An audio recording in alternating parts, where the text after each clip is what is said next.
जब सबने मान लिया था कि कहानी खत्म हो गई, तभी अचानक बाजी पलट गई। जो कहते थे कि भारत की इकॉनमी डेड है, वही आज चौंकर पूछ रहे हैं ये धमाका आखिर कहां से आ गया। और जो कल भारत को धमकी दे रहे थे, आज वही फोन कर रहे हैं चलो मिलकर काम करते हैं। क्या ये सिर्फ किस्मत है या फिर कोई मास्टर प्लान जिसे सिर्फ मोदी समझते हैं? नमस्कार दोस्तों, आप देख रहे हैं देश दुनिया ग्लोबल, जहां हर खबर मिलती है बेबाक, सच्ची और बिना रंगत के। अगर आप भी सच्ची रिपोर्टिंग चाहते हैं तो चैनल को लाइक करें, सब्सक्राइब करें और घंटी जरूर दबाएं।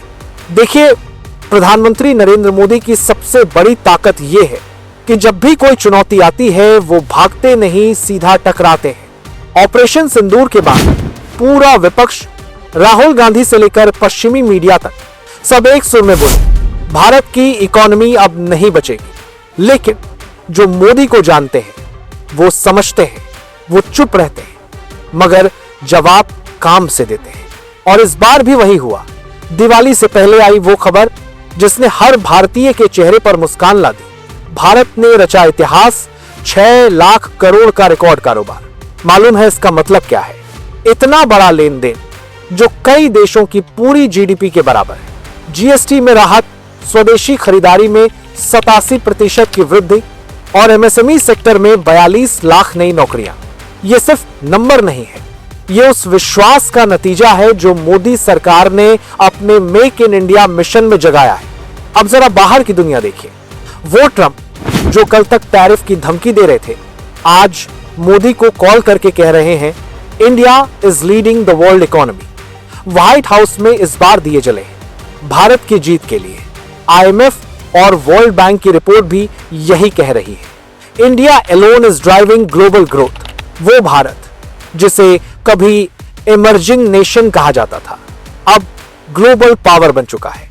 लेकिन जब भारत आगे बढ़ता है तो कुछ लोग पीछे खींचने की कोशिश भी करते हैं। कांग्रेस ने हाल ही में एक फेक वीडियो जारी किया जिसमें मोदी और ट्रंप की बातचीत को तोड़ मरोड़ कर पेश किया गया। एआई से बने उस वीडियो ने सोशल मीडिया पर झूठ फैलाने की कोशिश की, लेकिन जनता ने सच पकड़ लिया। सवाल यह है, क्या राजनीति के नाम पर देश की साख से खेलना सही है? अब जरा बिहार की तरफ नजर डालिए। महागठबंधन के भीतर सीटों पर घमासान, 11 सीटें ऐसी जहां फ्रेंडली फाइट चल रही है और तेजस्वी यादव के बड़े बड़े वादे, सब कुछ बस हवा। क्योंकि जब गठबंधन ही एक दूसरे से लड़ रहा हो तो जनता को कौन सा सिग्नल जाता है? यही फर्क है नरेंद्र मोदी और विपक्ष के बीच। एक तरफ संगठन मजबूती से मैदान में है, दूसरी तरफ विपक्ष अपने ही जाल में फंसा हुआ है। उधर विदेश नीति में मोदी ने जो खेल दिखाया, उसने पूरी दुनिया को सोचने पर मजबूर कर दिया। रूस से सस्ता तेल खरीदना, S-400 मिसाइल डील पर डटे रहना और पश्चिमी दबाव के बावजूद इंडिया फर्स्ट पॉलिसी से पीछे न हटना, यही है वो आत्मनिर्भर भारत का असली चेहरा।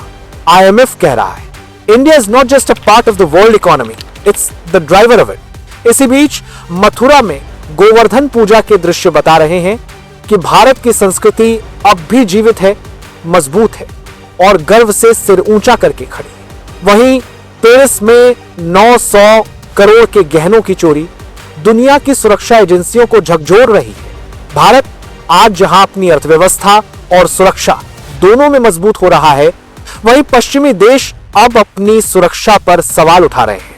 अब बात पाकिस्तान की। शहबाज शरीफ दिवाली की बधाई देकर राजनीति चमकाना चाहते हैं, लेकिन उनकी अपनी सेना कह रही है भारत अब नई वर्ल्ड ऑर्डर की ताकत बन चुका है।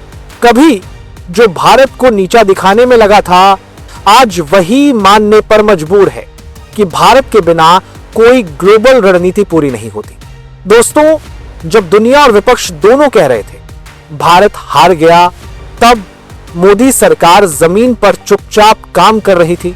GST reforms, make in India, trade network, energy deals और ग्लोबल डिप्लोमेसी, सबने मिलकर वो किया जो किसी ने सोचा भी नहीं था। भारत ने फिर एक बार दिखाया, हम झुकते नहीं, बस उठते हैं हर बार और ऊंचा। अगर आपको ये रिपोर्ट पसंद आई हो तो वीडियो को लाइक करें, शेयर करें और कमेंट में बताइए आप अगली बार किस चैप्टर की कहानी देखना चाहते हैं। क्योंकि सच्चाई सिर्फ देश दुनिया ग्लोबल दिखाएगा। जय हिंद।